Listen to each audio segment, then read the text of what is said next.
Welcome everybody, it's Jason Barlow, and I'm here today with my book of the week.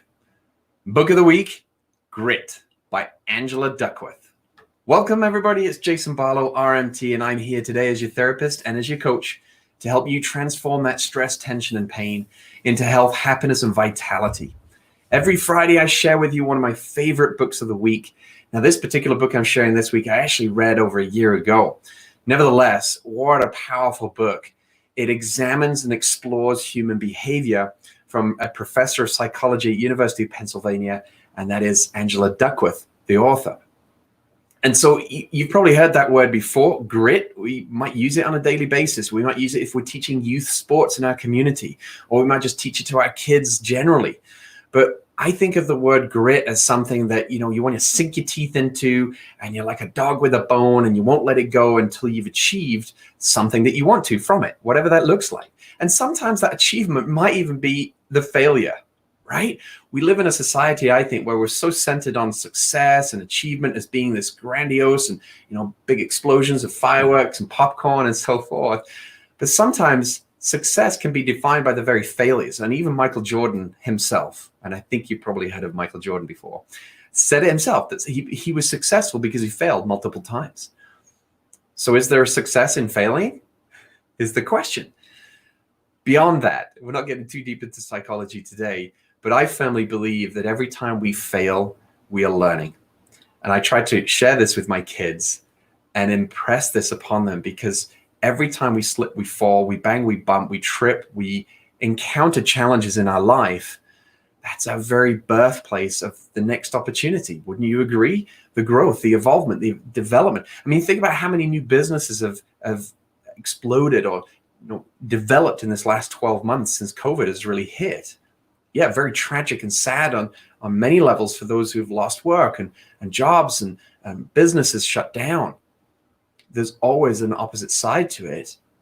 And it's, grudging through, having that grit to go through that failure, that slip, that fall, that bang, that bump, whatever it is. And even from a muscular point of view, when we have an injury, we can dwell and exaggerate what's just happened, or we can just decide, okay, what do I need to do differently? And it's that grit and that passion and perseverance that's going to push you through. And especially when more and more obstacles come our way, because if you've noticed in life, we don't just have usually one going on at one time. It's usually multiple. Maybe you can point the fingers and name them even, because that's what our mind wants to do. We want to go outside and blame other people. Grit is coming from inside ourselves. So I'm just going to read a little bit at the front here for you as a review. So in this must-read book for anyone striving to succeed, pioneering psychologist Angela Duckworth shows parents, students, educators, athletes, and business people, both seasoned and new, that the secret to outstanding achievement is not talent, but a special blend of passion and perseverance. Oh, passion and perseverance.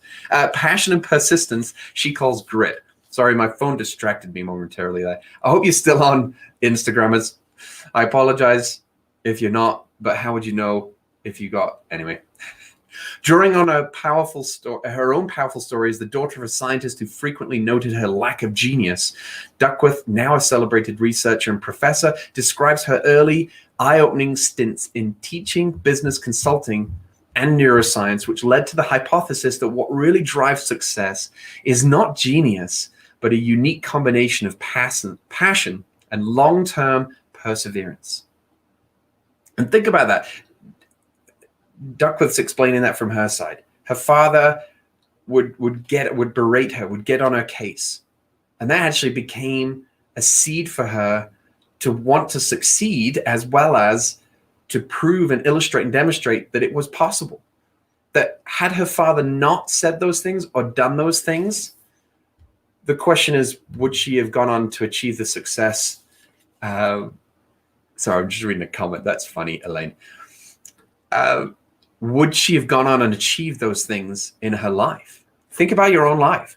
What are the struggles and challenges and obstacles that you've come up against that maybe you are going through even right now, but that you have overcome in the past? And how have you become stronger as a result of them? And what is it that helped push you through it? If you check, it was probably a level of grit and tenacity that pushed you through. You have that. We all have that. That's what she's illustrating in her research. In Grit, she takes readers into the field to visit cadets struggling through their first days at West Point Military Academy, teachers working in some of the toughest schools, and young finalists in the National Spelling Bee. She also mines fascinating insights from history and shows what can be gleaned from modern experiments in peak performance. Finally, she shares what she's learned from interviewing dozens of high achievers, from JP Morgan Chase CEO Jamie Dimon to New York cartoon editor Bob Mankoff to Seattle Seahawks coach Pete Carroll. Among Grit's most valuable insights, so take these on board: why any effort you make ultimately counts twice toward your goal.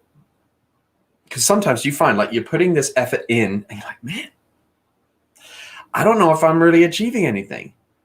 So we got to have some metrics. But what she's saying goes beyond that, right? That you're laying the very foundations of new habits.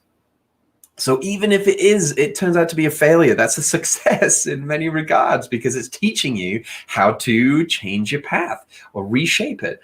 How grit can be learned regardless of IQ or circumstances, how lifelong interest is triggered, how much of optimal practice is suffering, how much is ecstasy, which is better for your child, a warm embrace or high standards, and the magic of hard thing rule. So this is a highly recommended book that I bring to you this week, Grit by Angela Duckworth. Check it out and see what it does for you in your life. And I want to know, give me some feedback. If you get a chance to read this book soon and you've got something from it, let me know. Leave me a comment in this video, or you can email me, info@jasonbarlowrmt.com, because I'm sharing this information. I don't know who's receiving it. I don't know what benefits are coming from. I hope you're getting some benefit from it. And I'm going to leave you on that note. Thank you very much for joining me. You could also, don't forget, get my free ebook. You can go to my website, jasonbarlowrmt.com. And from there, you just leave me an email and I will fire off you a digital copy of my book. Now, please note that book's not going to be free for much longer. I'm developing a program and the course that's going to support that. There's going to be a small cost to it, but it's going to be awesome. It's going to be so much more beyond just the book alone. Beyond that, if you're wanting something free from me, you'll be able to get a free digital copy of a chapter from the book to entice you and intrigue you. And hopefully you'd be interested in taking on one of my courses, which I'm working on at the current time. Anyway, I'm going to zip it. Remember, you're one massage away. You're one massage away. Okay, good to see you. Thank you so much, and we'll see you.